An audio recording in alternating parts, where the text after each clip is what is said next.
வணக்கம் நண்பர்களே, விஜயபிரேக் பேசுகிறேன். தொழில் தொடங்குவது எப்படி, ஆரம்பித்த தொழிலை வெற்றிகரமாக மோஸ்ட் ப்ராஃபிட்டபுளாக எப்படி எடுத்துகிட்டு போகிறது, இதை பற்றி நம்ம பார்த்துட்டு இருக்கோம். என்னோட ட்ரைனிங்கில், பிஸ்னஸ் சக்ஸஸ் ட்ரைனிங்கில் ஒருத்தர் கேட்டிருந்தார், மார்க்கெட் ரிசர்ச் ரொம்ப ரொம்ப முக்கியமா, அதை ஏன் சார் இவ்வளோ வலியுறுத்தி சொல்கிறீங்க? மார்க்கெட் ரிசர்ச் ரொம்ப ரொம்ப முக்கியம். இதை தெரிஞ்சுக்காம நம்ம பிஸ்னஸே ஆரம்பிக்கக்கூடாதுன்னு நான் சொல்கிறேன். சரியா? எதற்காக மார்க்கெட் ரிசர்ச் அப்படின்னா, நம்ம கன்சியூமரோட பிஹேவியரை தெரிஞ்சுக்க போகிறோம். ரெண்டாவது, பிஸ்னஸ் ட்ரெண்டு எப்படி இருக்கு, இது ரெண்டும் தெரியாமல் பிஸ்னஸ் ஆரம்பிச்சு நம்ம என்ன பண்ண போகிறோம்? ஒன்று, நம்மளோட பிஸ்னஸ் ஐடியா சக்ஸஸ் ஆகுமா, ஃபெயிலியர் ஆகுமா, இந்த ரெண்டு கேள்விகள் இருக்கு. இந்த பிஸ்னஸ் ஐடியாவை மார்க்கெட் ரிசர்ச் அண்ட் சர்வே மூலமாக நம்ம சரியாக போயிட்டு இருக்கோமா, இல்லை சரியாக பண்ண போகிறோமா, இல்லை சரியாக தான் முடிவு எடுத்திருக்கோமா அப்படின்னு நம்மளை நாமே சரிப்படுத்திக்கிற ஒரு விஷயம் இது. இதனால பல பெனிஃபிட்ஸ் இருக்கு. மெயினாக ரிஸ்க் ஃபேக்டர். நீ எதுவுமே யோசிக்காம டக்குன்னு பிளைண்டா ஒரு பிசினஸ் ஆரம்பிக்கும் போது ஒருவேளை அது ஃபெயிலியர் ஆக ஆரம்பிக்கலாம். 100% பிசினஸ் 5 வருஷத்துக்கு அப்புறம் இருக்காது. அதனால ஃபர்ஸ்ட் கன்சியூமர் பேஸ் எப்படி இருக்கு, அவங்களோட மைண்ட் எங்க இருக்கு, நாம ஆரம்பிக்க போற பிசினஸ்ல என்னென்ன ரிஸ்க் இருக்கு, அதை எப்படி குறைக்கலாம், இது எல்லாமே மார்க்கெட் ரிசர்ச் தான் நம்ம கிடைக்கும். ரைட்? இப்ப நான் உங்களுக்கு ஒரு 6 கொஸ்டின் சொல்றேன். இந்த 6 கொஸ்டின்ஸ்க்கான ஆன்சர் தெரியாம நீங்க புதுசா பிசினஸ் ஆரம்பிக்க கூடாது. இதை நீங்களும் கத்துக்குங்க. உங்களோட யார் தொழில் ஆரம்பிக்கணும்னு நினைக்கிற நண்பர்களுக்கு, உறவினர்களுக்கோ அதை நீங்க ஷேர் பண்ணலாம். முதல் விஷயம், டிமாண்ட் இருக்கா அப்படின்ற ஒரு மார்க்கெட் சர்வேவை நம்ம எடுக்கணும். நம்மளோட ப்ராடக்ட்டுக்கு தேவை இருக்கா, நம்மளோட ப்ராடக்டோ சர்வீசஸோ.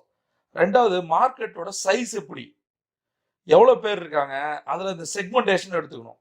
எவ்வளோ பேர் எம்ப்ளாய்மெண்ட், எவ்வளோ பேர் பிஸ்னஸ், மிடில் கிளாஸ், இந்த மாதிரியான ஒரு சர்வே எடுக்கும்போது தான் நம்ம கொடுக்குற ஆஃபர்ஸ் அவங்களால வாங்க முடியுமான்னு பார்க்க முடியும். அடுத்தது, மிக முக்கியமாக எக்கனாமிக் இண்டிகேட்டர்னு சொல்லுவாங்க. அதாவது அங்கே எம்ப்ளாய்மெண்ட் ரேட் எவ்வளோ இருக்குது, இன்கம் ரேஞ்ச் என்ன. இப்போ ஒரு சிட்டி இருக்குது அப்படின்னு வச்சுங்க, அங்கே ஒரு டவுன்ஷிப் இருக்குது அப்படின்னா ஓரளவுக்கு சம்பாதிக்கிற மக்கள், ரெகுலராக இன்கம் எடுக்கிற மக்கள் இருப்பாங்க.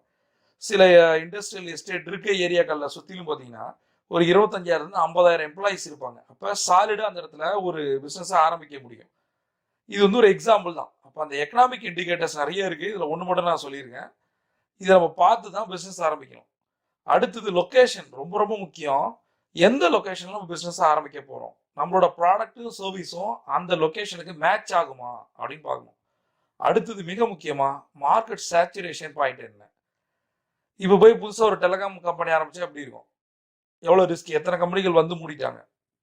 அப்போ என்ன மாதிரி ப்ராடக்ட், என்ன மாதிரி சர்வீஸை கொண்டு போகலாம். இது விர்ஜின் மார்க்கெட் அப்படின்னு சொல்லுவாங்க. ஸ்டார்ட் பண்ணும்போது நமக்கு நிறைய தேவைகள் இருக்கணும். அந்த மாதிரி மார்க்கெட்டை நம்ம யோசிக்கணும்.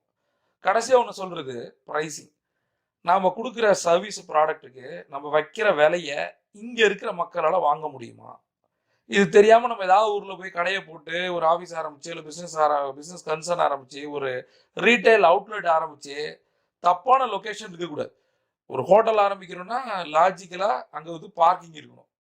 இல்லை என்னோட ப்ராடக்ட் குவாலிட்டியாக இருக்கும், கஸ்டமர் வருவாங்கன்னா கண்டிப்பாக அந்த பிஸ்னஸ் சக்ஸஸ் ஆகாது. இது மாதிரி நிறைய விஷயங்கள் இருக்குது பிஸ்னஸில். நான் சொன்ன விஷயங்களை ஒரு தடவை திரும்ப கேளுங்க. மெயினாக நோட்ஸ் எடுங்க. அதை அப்ளை பண்ணும்போது சேலஞ்சஸ் இருந்தால் கமெண்ட்ல கேளுங்க. பிஸ்னஸ்ன்றது கத்தி மாதிரி 2 பக்கமும் வெட்டும். சரியா? அதை ஆப்ரேஷன் பண்ணவும் யூஸ் பண்ணிக்கலாம், இன்னொன்று கையை கீறி ரத்தம் வரும். யோசிச்சு பண்ணுங்க. பிரபஞ்சம் உங்களுக்கு கூட இதை காத்திருக்கு. நீங்க ஒரு சாம்பியன். சியோட்டா.